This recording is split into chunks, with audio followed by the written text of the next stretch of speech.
फातिमा बाजी आपकी रो रही हो, आपके रोने और अहमद भाई के चिल्लाने की आवाज हमारे घर तक जा रही है। वो पति जो क्या बताओ, इन छेद को मैं इधर ही का नाश कर दिया, खुदा कहीं पाया हो और तारोगा मेरे को। इतने चीखने के बाद भी चुप नहीं होने की। अहमद भाई, ये तो आपकी गलत बात है जो आपने इनकी पिटाई की। अपनी गलती नहीं बताने के लिए तेरी जुबान के आदमी के तरफ चला जुबान लड़ाने बची थी तो। और गलती क्यों ना निकलो, जिब तू काम में सारे ऐसे करो, देख ले क्या पहन रखा मैंने, आज तक इस घर में ढंग के कपड़े भी जुड़े। और कल परसों तो तीनों कपड़े धोया कोई दिए थे, हाँ ले को दिए थे तो चीखड़े, कोई मांगने वाली भी लेने को तैयार नहीं होने की। आज तक तीनों किसी चीज की कमी नहीं, आंटी दूध के साथ भी साढ़े 1.5 कोई राव में हमको 1 रुपया लेता होती है तो रोने की आदत पड़ गई।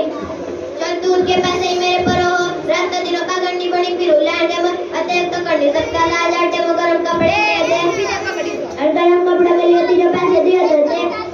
हाँ इतने नोट दे देते ना, इसमें तेरे जाकर के टप्पे जर्सी बड़ी मुश्किल तो है, मेरा क्या अपने लिए कपड़ लेती।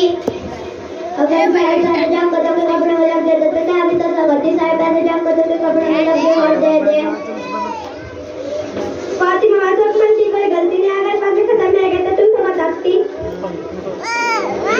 किस मुझे देख नहीं रही का तू, 1 रुपया का ताना दे रहा, ताने का दे रहा, मैं तो तेरी बात को जवाब दे रहा जो तूने सुने आ रही थी।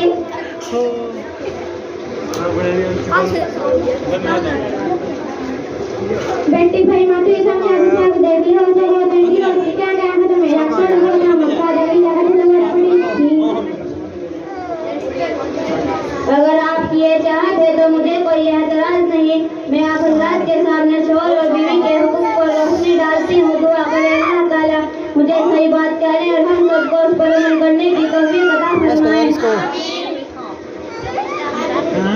अल्हम्दुलिल्लाह रब्बिल आलमीन वस्सलातु वस्सलामु अला रसूलिल करीम अम्मा बाद वअऊज़ु बिल्लाहि मिनश शैतानिर रजीम बिस्मिल्लाहिर रहमानिर रहीम हुन्ना लिबासुल लकुम व अंतुम लिबासुल लकुम सदक़ल्लाहुल अज़ीम। मोहतरम सामाईन इकराम, मेरी बीवी माएँ और बहना, अल्लाह तबारक व तआला ने कुरान करीम के अंदर इरशाद फरमाया कि वो तुम्हारा लिबास और तुम उनके लिबास। अल्लाह तबारक व तआला ने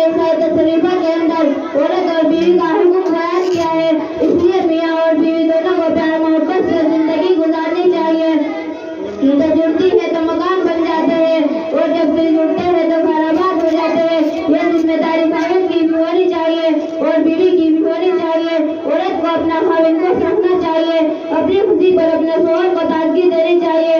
औरत अपने शोहर की गुंजाइश का भी ख्याल रखे। याद रखे, अगर औरत शोहर से जिद करके महंगे कपड़े खरीद भी ले तो आप उसे खुश नहीं कर सकती। उसका दिल आपने दुखाया तो आप नए कपड़े पहनकर उसकी मोहब्बत में इजाफा नहीं डाल सकती। औरत को चाहिए कि अपने शोहर की गुंजाइश का भी ख्याल रखे। औरत को चाहिए जैसे उठाई कराए तो फौरन अपना रोना धोना न लेकर बैठ जाए। जैसे उठाई पर नजर पड़े तो शिकायत न करने लगे कि मैं तो इस घर में आकर परेशान हो गई, तुमने तो मुझे मुसीबतों में डाल रखा है। इस तरह की बातें झगड़े का सबब बन जाती है। प्यारी बहनों, औरत को चाहिए कि अपने शोहर को किसी बात का ताना न दे। ताना देना आग पर तेल डालना जैसा है। औरत को चाहिए कि अपने शोहर से जबान दराजी न करे, बल्कि अपने शोहर से नरमी और प्यार मोहब्बत से बातचीत करे। अल्लाह के रसूल सल्लल्लाहु अलैहि वसल्लम ने इरशाद फरमाया, अल्लाह के सिवा किसी और को सजदा करने की जरूरत होती तो मैं औरत को हुक्म देता कि वो अपने भाई को सजदा करे।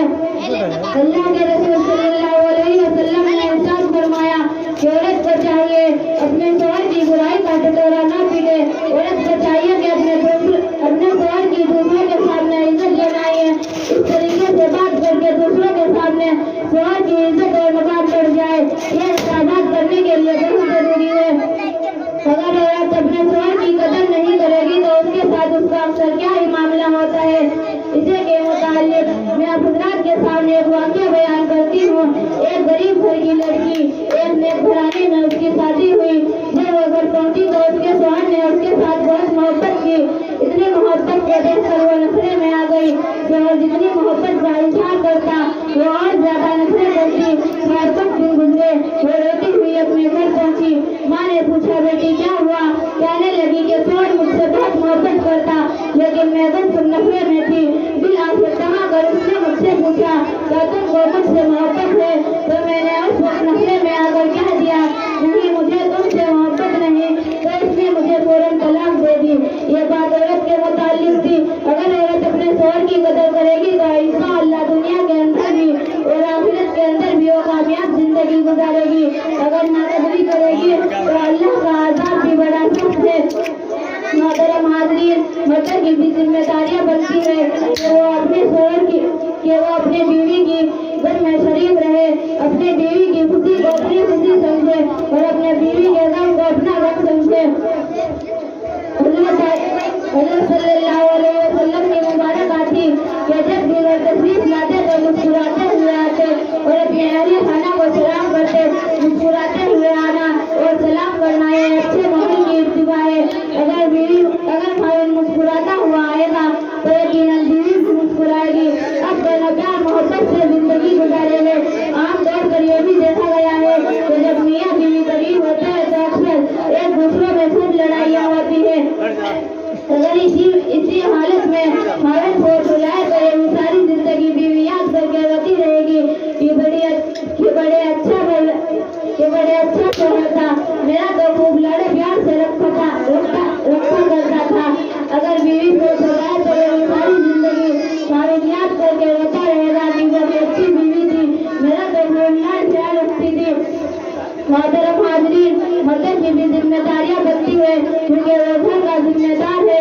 जरा सी बातों पर गुस्से में आ जाना, हर वक्त गुस्से की जबान बोलना, ये बेवकूफ मर्द का काम है। मर्द को चाहिए कि घर के अंदर अगर छोटी मोटी बात हो जाए तो उसे नजरअंदाज कर दे। ये कामयाब मर्द की पहचान है। और मैं अखीर में चलते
आज तक इसकी कदर नहीं करी, आज से मुझे तो पता चला औरत के लिए शोहर अल्लाह कितनी बड़ी नेमत हो।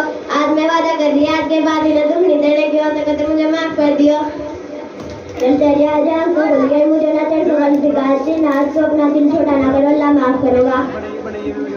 बेटी तेरा तो दूध का दूध, पानी पानी का पानी कर दिया, मैं भी गुरु तक नहीं करने की।